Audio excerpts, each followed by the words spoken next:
세상에 떠도는 기묘한 괴담들. 첫 번째 이야기, 심야에 편의점 알바를 할 때는 알 수 없는 걸 만날 수 있다. 후배는 편의점에서 심야 아르바이트를 하고 있었다. 후배는 함께 근무를 하던 선배와 계산대 뒤에서 만화를 보거나 게임을 하거나 하며 시간을 때우고 있었다. 어느 날 후배는 평소처럼 계산대에서 과자를 먹으며 그 선배와 함께 쓸데없는 잡담을 하고 있었다. 일이라고 할 만한 것도 없어서 가끔 모니터를 체크하는 것뿐이었다. 모니터는 화면이 사분할되어 계산대를 비추는 것이 2개, 식료품 찬장에 1개, 책장에 1개씩 분할되어 있었는데 책장 쪽에 여자 한 명이 서 있었다. 머리가 허리까지 닿는 치렁치렁한 머리를 한 여자였다. 이상하네. 차인벨 소리는 안 들렸는데 라고 선배는 이상하게 생각했지만 가끔은 기계적 오류로 그런 경우도 있으니 깊이 생각하지 않았다. 그러나 무언가 이상했다. 시간이 계속 지났지만 여자는 움직이는 기색을 보이지 않았다. 책을 읽고 있는 것인가 했지만 그것도 아니었다. 여자의 손에는 아무것도 없었고 그저 책장을 빤히 응시하고 있을 뿐이었다. 책을 훔치려는 거 아닐까? 라고 선배가 말했다. 어딘지 모르게 이상한 분위기가 느껴지는 여자다. 후배도 그 생각을 하고 있던 차였기에 고개를 끄덕였다. 둘이서 함께 조사해 보기로 하고 선배는 계산대 쪽에서 후배는 뒤쪽으로 돌아서 책장으로 향한다. 그렇지만 막상 책장까지 와보니 여자가 없었다. 분명히 도망칠 구멍이 없도록 2명이 한 번에 접근했는데 그러자 화장실 쪽에서 물을 내리는 소리가 들려왔다. 뭐야, 화장실에 간 건가? 이상한 사람이라고 생각하며 둘은 다시 계산대로 돌아갔다. 그러나 모니터를 다시 보고 둘은 몸에 소름이 끼치는 것을 느꼈다. 아까와 전혀 다름없는 모습으로 여자가 책장을 바라보고 있는 것이었다. 빠르다. 지나치게 빠르다. 화장실에서 책장으로 돌아오는 것과 책장에서 계산대로 돌아오는 것이라면 이쪽이 훨씬 빠를 것이었다. 게다가 어째서 아까와 한치도 다르지 않은 모습으로 책장을 보고 있는 것인가. 혹시 모니터가 고장난 것인가 싶어 다시 한번 둘은 아까처럼 책장으로 접근한다. 그러나 또 여자는 없었다. 식은 땀이 등 뒤로 흘러내리는 것을 느끼며 2 사람은 아무 말 없이 계산대로 돌아왔다. 그리고 누가 먼저랄 것도 없이 모니터를 확인했다. 없어졌다. 선배가 중얼거린 대로 모니터에는 더 이상 여자의 모습이 보이지 않았다. 후배는 마음이 놓여서 크게 한숨을 내쉬었다. 앞으로는 정신 차리고 보자고 선배에게 얼굴을 돌렸다. 기다려. 움직이지 마. 선배가 작은 목소리로 절박하게 말했다. 왜 저러나 생각했지만 후배는 반사적으로 움직임을 멈췄다. 2 사람은 모니터를 보고 있는 채로 굳어 있었다. 절대로 지금 뒤를 돌아보지 마. 선배가 다시 작은 목소리로 말했다. 모니터를 가만히 보니 그 이유를 알 수 있었다. 화면에 반사된 자신과 선배의 얼굴이 비치고 있었다. 그런데 선배와 자신의 얼굴 바로 사이에 여자의 얼굴이 보이고 있었다. 비명을 겨우 참아내며 후배는 몸을 떨었다. 가만히 몇 분 정도 있었을까. 무언가를 중얼거리면서 여자의 얼굴이 사라졌다. 그리고 1분 정도가 지났다. 이제 괜찮아. 선배의 목소리가 들려오고 나서야 후배는 겨우 숨을 돌렸다. 겁내면서 뒤돌아보았지만 아무도 없었다. 미친 듯이 뛰는 심장을 억누르며 후배는 모니터에서 떨어졌다. 여기 뭔지는 모르겠지만 나타나는구나. 선배는 질린 듯한 목소리로 중얼대며 후배 쪽을 바라보았다. 그렇네요. 라고 대답하며 후배는 굳어버렸다. 그 시선을 따라 선배는 모니터를 다시 바라본다. 거기에는 전에 그 여자가 있었다. 거기다가 이번에 그 여자는 카메라를 향해 입을 찢어질 듯 벌리며 웃고 있었다. 2 사람은 그 길로 편의점에서 도망쳐 나왔고 다음 날부터 아르바이트를 그만두었다고 한다. 2 번째 이야기, 이상한 남자. 우리 엄마인가요? 신호등이 바뀌기를 기다리며 멍하니 있자니 갑자기 옆에 있던 남자가 그렇게 말했습니다. 당시 저는 20살의 대학생으로 임신이나 출산 경험은 없었습니다. 게다가 상대방은 딱 봐도 30살을 넘어 보였습니다. 사람 잘못 보셨어요. 라고 깜짝 놀라서 대답하니 상대방은 그 대답이 의외였다는 듯한 반응으로 왜 그런 거짓말을 하는 거야? 라고 말하는 듯한 표정이었습니다. 그 반응에 오히려 제가 다 놀랐지요. 신호등이 푸른색이 되자 저는 급하게 거길 떠났습니다. 이런 말을 하기 죄송스럽지만 방구석 페인 같은 분위기로 깡마른 체형의 눈은 왕눈이 헐고 구겨진 셔츠에 어깨엔 노란색의 작은 가방을 메고 있었습니다. 이것이 그와의 첫 만남으로 이후에 수년 동안 몇 번이고 그와 조우했습니다. 그날부터 그는 매일 그 장소에서 저를 기다렸고 반드시 우리 엄마인가요? 라고 물었습니다. 아니요라고 그렇게 한마디 대답하면 사라져 주니까 기분은 나쁘지만 경찰에 말할 정도는 아니었습니다. 그러나 언젠가부터 대학에까지 나타나게 되어서 저는 그에게 굉장히 화를 냈습니다. 2번 다시 나타나지 말라든가 기분 나쁘다든가 그런 걸 말했던 것 같습니다. 그 후로 그는 나타나는 일도 없고 저는 도쿄의 대학을 졸업해서 고향의 집에 돌아갔습니다. 그리고 1년이 지났을 때 도쿄의 친구로부터 오랜만에 전화가 왔습니다. 스토커했던 남자. 저번에 대학 근처에서 만났지 뭐야. 엄마는 어디 계세요라고 묻길래 무서워서 도망쳤어. 그 이야기를 들어도 저는 그런 남자도 있었지라고만 느껴졌고 저와는 상관없다고 생각했습니다. 그 다음 해 어머니의 날에 현관에 시들어 있는 카네이션이 놓여 있었습니다. 전 순간적으로 그 녀석이라고 생각했고 무서워져서 아버지께 상담한 뒤 경찰서에 갔지만 소용없었습니다. 피해라고 할 만한 일도 없었기에 당연하다면 당연했습니다만 저는 불안해서 어쩔 수가 없었습니다. 그리고 수개월이 지났습니다. 눈이 쌓인 밤 저는 거리에 보도를 걷고 있었습니다. 그런데 갑자기 차가 미끄러지더니 추돌사고에 휘말렸습니다. 순간 의식을 잃고 다음에 정신을 차렸을 때 저는 차와 쓰러진 나무의 틈에 있었습니다. 몸이 아프고 움직여지지 않는 데다가 소리를 높여도 주변은 시끄러워서 아무도 저를 발견해주지 않았습니다. 근처에는 불도 크게 타오르고 있어서 이젠 다 틀렸다고 생각했을 때 엄마 라고 부르는 그 남자의 목소리가 들렸습니다. 저는 정신없이 여기 살려줘 여기에 있어 라고 외쳤습니다. 그도 사고에 휘말린 건지 피투성이었습니다. 눈을 파내며 저를 끌어내줬던 그를 봤더니 그가 더 중상으로 보였습니다. 너무나도 아파 보였는데 그는 저를 보고 웃더니 우리 엄마인가요? 라고 물었습니다. 저는 아무것도 말할 수 없는 기분이 되어서 고개를 끄덕이며 주르륵 눈물을 흘렸습니다. 눈물을 닦고 얼굴을 들어 올리니 그의 모습은 어디에도 없었습니다. 정말 한순간에 사라진 겁니다. 그리고 그 뒤로 몇 년이나 지났지만 그를 보지 못하고 있습니다. 대체 그가 누구였는가는 모르겠지만 흔히들 말하는 유령은 아니었던 것 같습니다. 전 눈이 내리면 가끔 떠올립니다. 이름도 모르는 아들을 말입니다. 세 번째 이야기, 바위섬. 어렸을 때 저희 집은 여름이 되면 강이나 바다로 가족끼리 텐트를 가져가 며칠씩 놀다 오곤 했습니다. 그곳은 우리 가족이 자주 놀러 가던 곳이었는데 수심이 얕아서 어린 아이도 걸어서 꽤 멀리 갈 수 있습니다.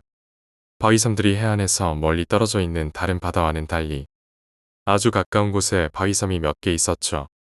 그런데 바위섬 주변은 유독 수심이 깊어서 그곳에서는 수영을 잘하는 사람이 구명조끼를 입고 들어갔는데도 익사한 적이 있었다는 겁니다.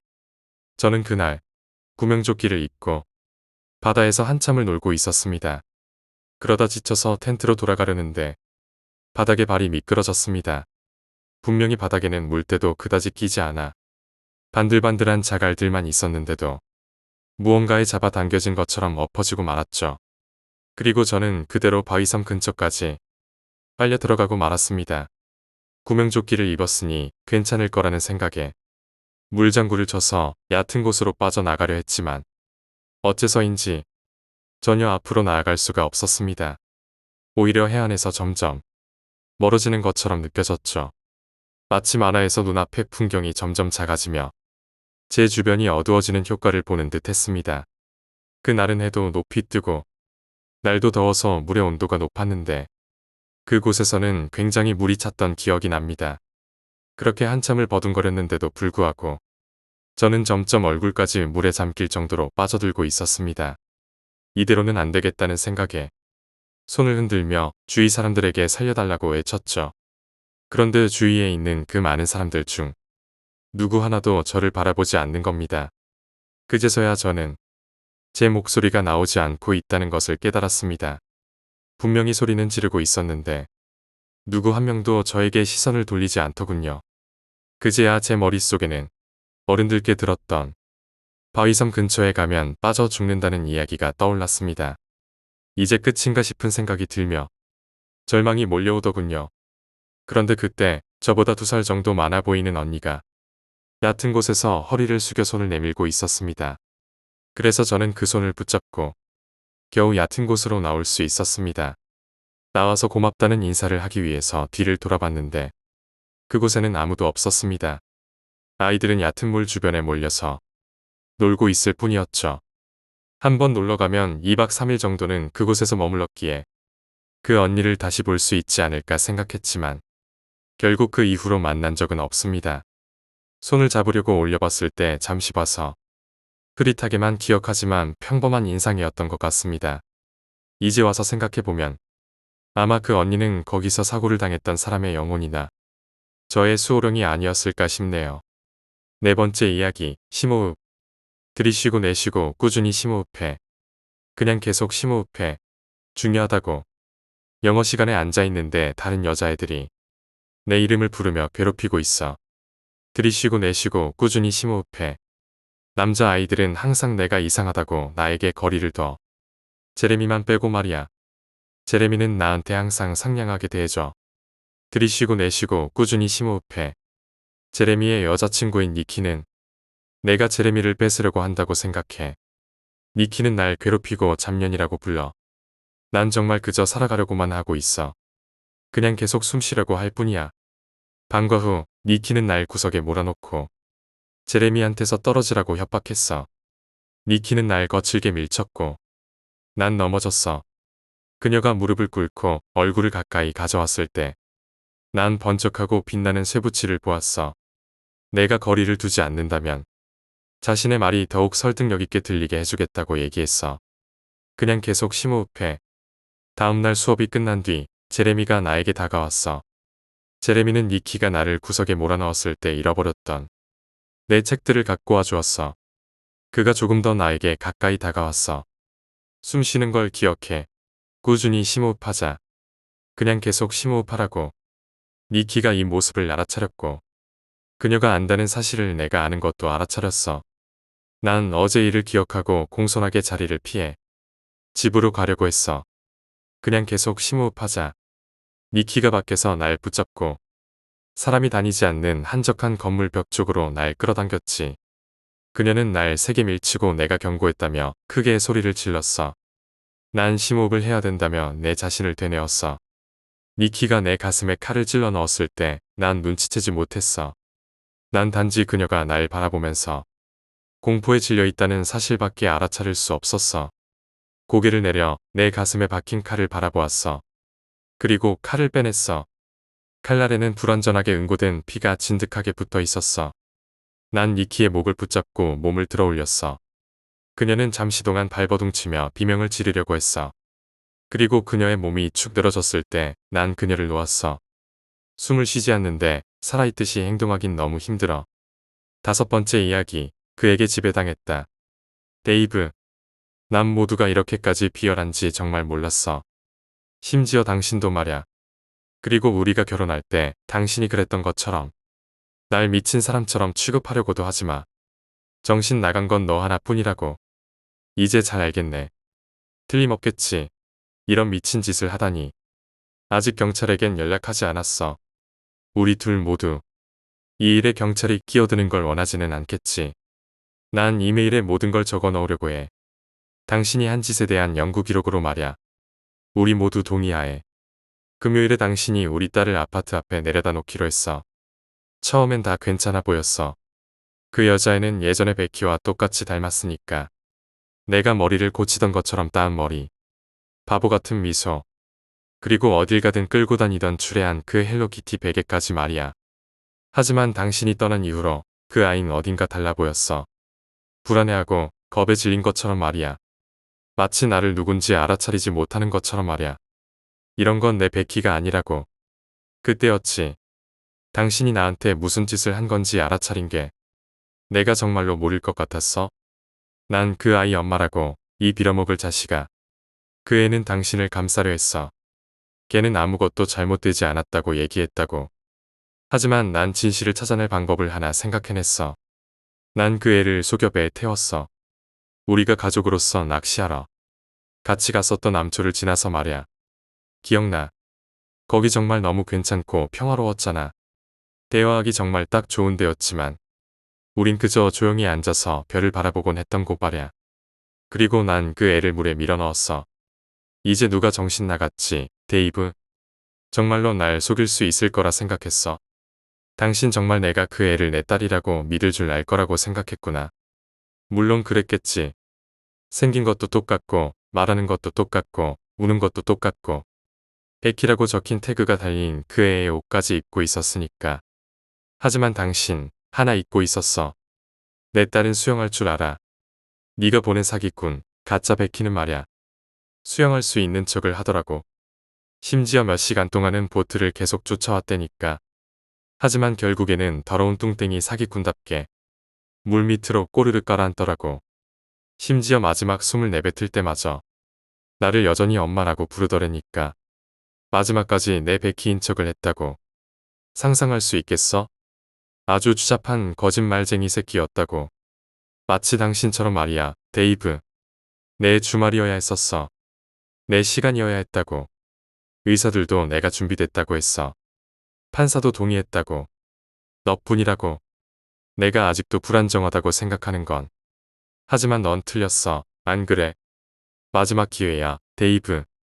베키를 당장 여기에다 데려놔. 이번엔 진짜 베키를 말야. 오늘 이야기는 여기까지입니다. 데이브는 결혼 생활 중 로라에게 언어폭력을 지속적으로 해온 것으로 보이네요. 너가 무조건 틀렸다는 그런 식의 언어폭력 말이죠. 로라는 데이브에게 그런 식으로 계속 가스라이팅을 당하니 내가 이상한가? 내가 틀렸나?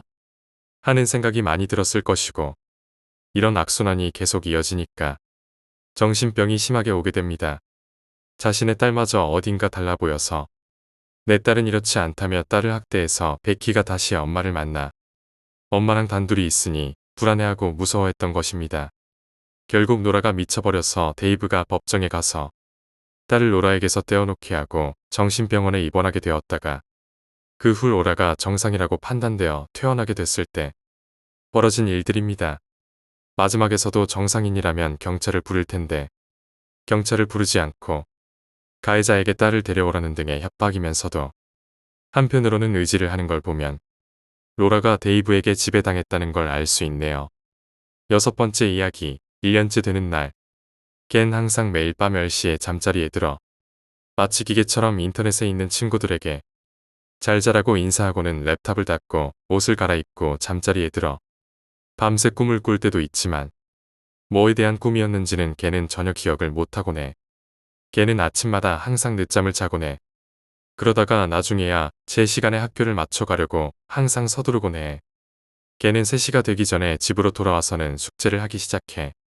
그리고 나선 랩탑을 열고 잠자리에 들기 전까지 계속 인터넷을 하곤 하지. 걔는 곰모양 젤리와 공포영화 그리고 소리를 내지르는 보컬이 있는 음악을 좋아해. 걔는 나를 빼고는 달리 친구들이 없어서 너무 외로울 때 쓰려고 양말 서랍장에 담배를 넣어 두어놨어. 걔는 방과 후에 딱히 자기가 뭘 하고 싶어 하는지 몰랐어. 하지만 자신이 큰 도시로 가서 살고 싶어 한다는 사실은 알고 있었어. 아마도 런던 말이야. 걔는 항상 슬퍼해. 왜냐하면 자신이 정말 얼마나 아름다운지 아직 눈치채지 못했거든. 얘를 좋아하지 않았더라면 난 어떻게 됐을지 상상할 수조차 없어. 얘를 만나기 전까진 난 아무것도 아니었었어. 우리가 함께 산 지는 벌써 12개월이 다 되어가고 있어. 아주 맘에 들어. 난 그저 온라인에서 걔와 대화하던 얼굴 없는 사람들 중 한 명이었지. 우리가 서로 이렇게 멀리 떨어져서는 살아갈 수 없다는 걸 깨닫기 전까지는 말야. 난 걔와 함께 있기 위해서 내가 있던 곳으로부터 저 반대 건너편 끝으로 갔어. 물론 이걸 위해 너무나도 많은 희생을 치렀지만 나는 전혀 후회하지 않아. 걔 부모님도 아주 상냥했지만 대부분 우리는 방에서 단둘이 시간을 보냈어. 예전에 하던 것처럼 이야기를 나누지는 않았지만은 말야. 대부분 난 걔를 그냥 바라보고 있어. 내가 걔를 잘하는 이유야. 오늘 밤 걔의 루틴이 달라졌어. 걘 랩탑을 건드리지도 않고 그저 침대에 드러누워 베개에 얼굴을 파묻고 울기만 했어. 난 너무 걱정이 들었어. 달력을 보고 오늘이 무슨 날인지 알아차리기 전까진 말이야. 물론 화가 많이 났을 거야. 내가 뭐 매단지 1년째 되는 날이니까. 7번째 이야기, 눈보라. 눈보라가 온다는 소식을 들었어. 그 말은 나한테 있어서는 학교가 쉰다는 이야기고 밀린 숙제와 미뤄왔던 책을 읽을 시간이라는 거지. 우리 집은 꽤 가난해서 인터넷이나 TV 같은 건 없었어. 그래도 난 시간을 때울 무언가를 찾을 수 있을 거란 걸 알 수 있었어. 우린 농장에서 살았어. 그치만 우리가 딱히 가축이나 곡물을 키우는 게 아니라서 사실상 아무것도 없는 한가운데서 사는 거나 다름없어. 7시쯤 학교에 오지 말라는 전화를 받았어. 형은 길 상태가 너무 안 좋아서 오늘 돌아오지 못할 거라고 직장에서 전화가 왔어. 아빠는 일을 하지 않으셔. 아빠는 항상 일자리를 찾아보신다고 하지만 우리 모두 아빠가 거의 포기했다는 사실을 알고 있어. 그래도 다행히 전기를 유지할 만한 충분한 돈이 있다는 건 천만다행이야. 냉장고와 찬장에는 우리가 겨우 며칠 동안 버틸 만한 음식밖에 안 남아 있었거든. 5일째가 되어도 여전히 눈이 내렸어. 전기는 결국 나갔고 아빠는 시내에 가려고 눈보라를 헤치며 겨우 트럭까지 갔어. 연료는 시내에 가기까지에는 충분했지만 집으로 돌아오기에는 부족했어. 아빠는 도움을 요청하고 먹을 걸 구해오시겠다고 하셨어. 식량은 다 떨어졌어.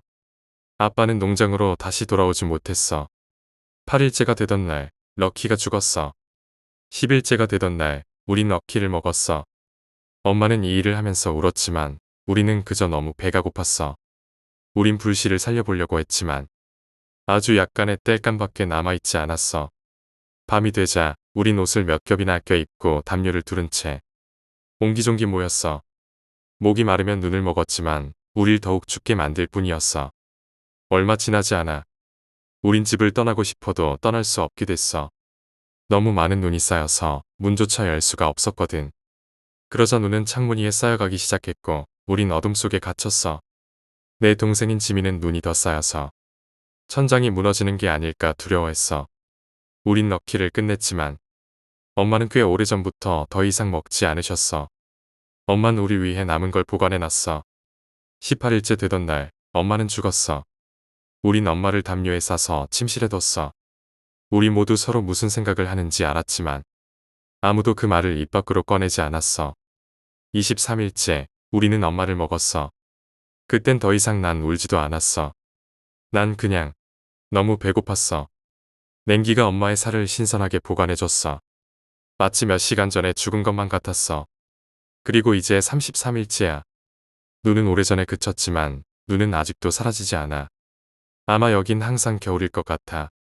이제 나랑 지민은 기다리기 놀이를 하고 있어. 눈이 녹기를 기다리는, 누군가 도와주러 오기를 기다리는, 집에 전기가 다시 들어오기를 기다리는, 그리고 상대방이 결국 죽기를 기다리는. 8번째 이야기, 엄마 유령.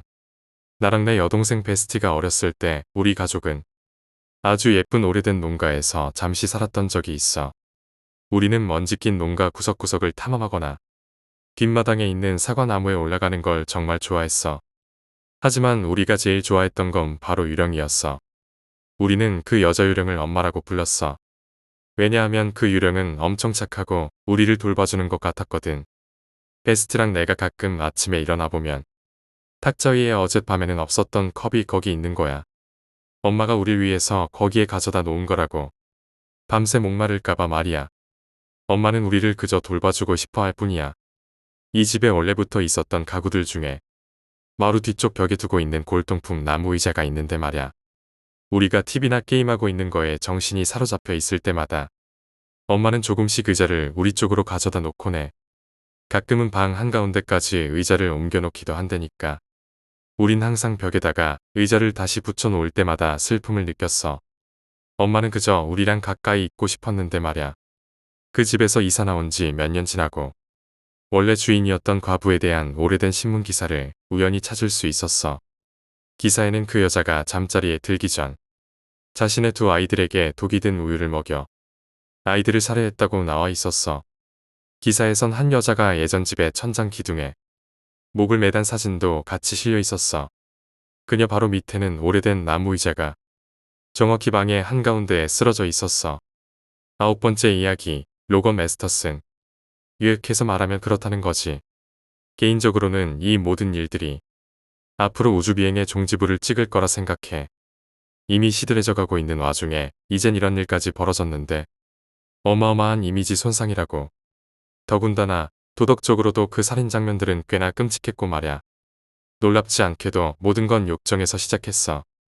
메스터스는 뛰어난 일본인 우주선 탑승 운용 기술자였던 미즈키 카타야마와 함께 국제우주정거장에 탑승했어. 그는 그녀를 사랑했어. 더 정확히 말하자면 그녀를 원했지. 그리고 그녀는 정중하게 그를 거절했어. 지구에서야 뭐 이런 유의 시나리오는 매일매일 일어나지. 이 살인사건에서 주목해야 할 점은 사건이 일어난 장소에 있어. 만약 너가 방송을 봤던 걸 인정한다면 너도 메스터스니 어떻게 그녀를 죽였고 그 뒤에 어떤 짓을 했는지도 잘 알 거야.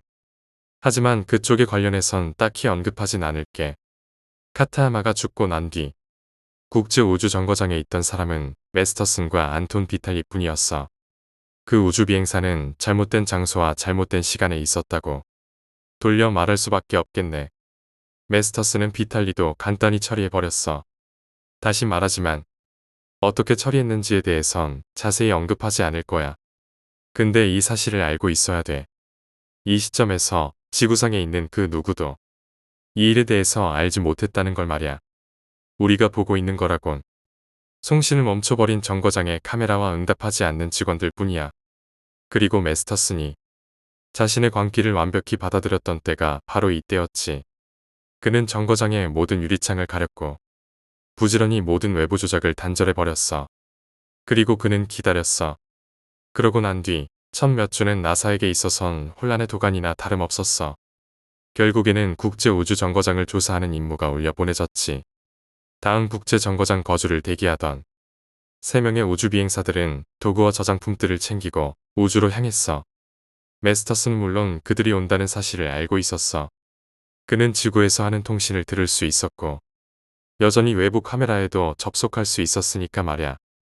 에어로크를 고의로 망가뜨려 정거장의 일부분을 감압시키는 건 비교적 간단한 일이었어.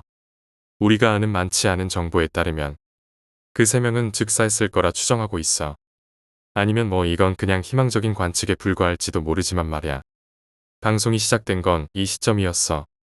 그가 송출하는 메시지를 막으려는 시도는 애처롭게도 전혀 효과가 없었어. 메스터슨이 해야 되는 일이라곤 정거장에 달려있는 구식 방송 안테나만 툭툭 건드리면 되었지. 전 세계는 그의 관객이었어. 원래 그 영상은 아무도 보지 못했어야 했지만 장담컨대 모두들 한 번쯤은 봤겠지. 그 방송은 아주 역겨웠지만 동시에 아주 매혹적이기도 했어. 완벽하게 문명의 손길에서 떨어져 있는 방송 안테나를 가진 미치광이 살인마. 대부분 사람들은 공포에 질렸지. 국가들은 방송을 보는 걸 금지시켰어. 하지만 인터넷의 몇몇 곳들에서는 아주 좋아하지 않고 못 배겼지. 사람들은 모두 보지 않은 척했지만 메스터슨의 모든 퍼포먼스는 온라인을 통해 손쉽게 접근할 수 있었어. 몇 달이 지나고 사람들은 그가 여전히 살아있을까 궁금해하기 시작했어. 그러던 와중 누군가가 메스터슨이 물 재생기와 5명분의 고기가 있다는 사실을 지적했어. 뭐 그렇지만 걔도 영원히 가진 못하겠지. 그래서 우린 기다리기로 했어. 몇몇 정치인들과 세계 지도자들은 국제우주정거장에 미사일을 날리라고 협박하고 있지만 말야. 하지만 그런 거야 다 엄포지 뭐. 그러니 그냥 잠이나자. 저 멀리 미치광이의 살인마가 92분마다 너의 머리 위를 빙빙 돌고 있단 사실은 생각하지도 말고